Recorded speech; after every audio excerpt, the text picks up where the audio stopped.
Ready! Aim! Fire! Reload! Quickly, men! It is the night of November 25th, 1864. New York City is the wealthiest, most populated city in the United States. Its streets are packed with theaters, hotels, and tens of thousands of civilians who believe the war is something happening far away, in Virginia, in Georgia, in the blood-soaked fields of the South. They are wrong, because tonight, 8 Confederate secret agents have checked into 19 different hotels across Manhattan. Each man carries a bag. Inside that bag are bottles of a homemade chemical weapon so volatile it ignites on contact with open air. Their orders are simple and terrifying. Burn the city to the ground simultaneously, in so many places at once that no fire department on Earth could stop it. By the end of this video, you will know exactly who these men were, how close they came to turning Manhattan into an inferno, and why this story, one of the most audacious covert operations in American history, has been almost completely erased from the way we teach the Civil War. It is autumn 1864. The war has been grinding for nearly 4 years. The Confederacy is bleeding. Sherman is cutting through Georgia like a blade. Grant has Lee pinned in the trenches around Petersburg. Confederate President Jefferson Davis is running out of options, running out of men, running out of time. But he still has one weapon the Union cannot easily counter: the Confederate Secret Service. A network of spies, saboteurs, and operatives working out of Canada, hidden in plain sight in northern cities, funded by Richmond with gold and desperate hope. Their mission is to strike fear into the northern civilian population, to make the people of the North feel the war the way the people of the South have felt it. What is at stake is the psychological will of an entire nation. If New York burns, if panic spreads, if Lincoln's government looks helpless in its own backyard, Confederate strategists believe the Northern public will demand peace at any price. And for one terrifying night, that plan comes within inches of working. The operation is called the Northwest Conspiracy, and its New York chapter is led by a Confederate officer named Colonel Robert Martin, a Kentucky cavalryman who has ridden with John Hunt Morgan. His team includes 7 other agents, most of them young, most of them veterans of the regular Confederate Army who have volunteered for covert duty. They have traveled from their base in Toronto, crossed the border in civilian clothes, and spread quietly across Manhattan over several days. Ordinary-looking men carrying extraordinary destruction in their coat bags. Now this is the part most history books completely ignore. The incendiary they are using is called Greek fire, a phosphorus-based compound that was supposed to combust spontaneously when exposed to oxygen. The formula they are using has been developed specifically for this mission by Confederate chemists. Each agent carries multiple bottles. The plan is for all of them to strike at exactly the same time on the same night. 19 fires erupting across Manhattan simultaneously, overwhelming the city's fire companies before they can respond to any single blaze. They choose their targets deliberately. The St. Nicholas Hotel, the Astor House, the Lafarge House, Barnum's Museum, packed with civilian visitors including families and children, the piers along the Hudson River, where ships sit loaded with cargo. They even plan fires near stables, knowing panicked horses running through crowded streets would multiply the chaos. Look at what you are seeing on screen right now.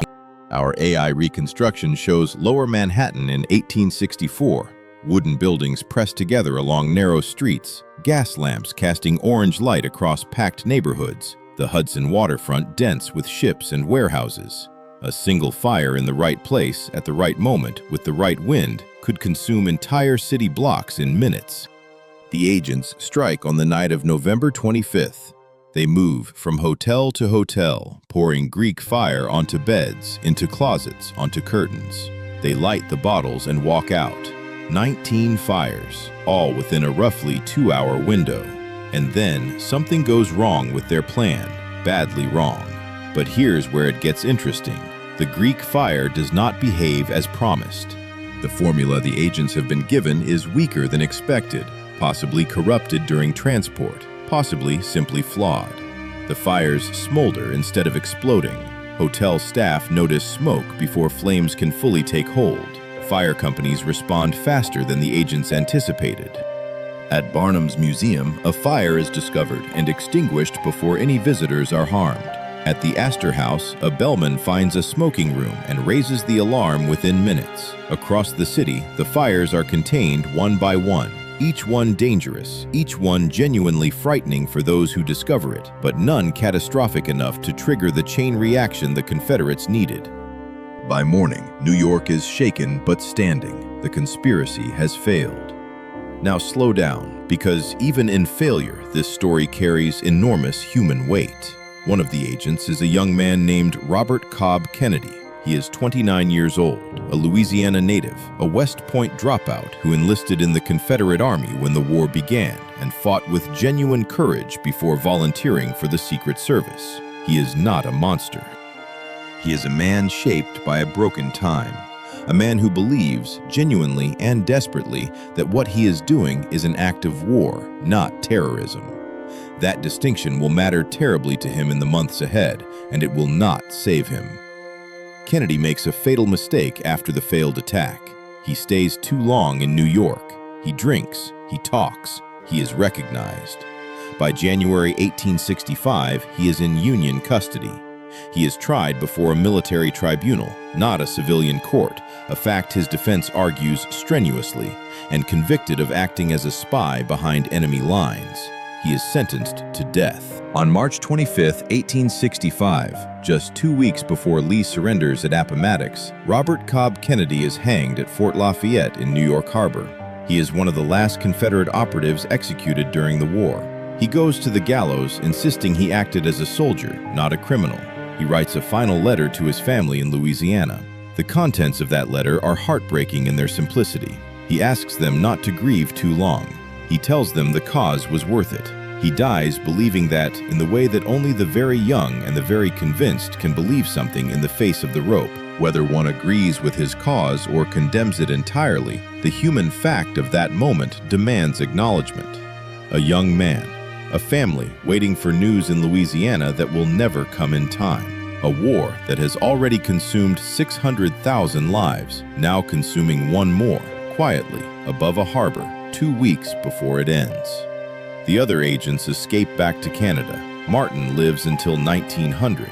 Most of the others did. The New York plot fails, but it reveals something important and uncomfortable about the Civil War that classroom versions of history tend to smooth over. This war was not only fought on battlefields between uniformed armies, it was fought in hotel rooms, in harbor cities, in the minds of civilians on both sides who lived every day with fear as a constant companion.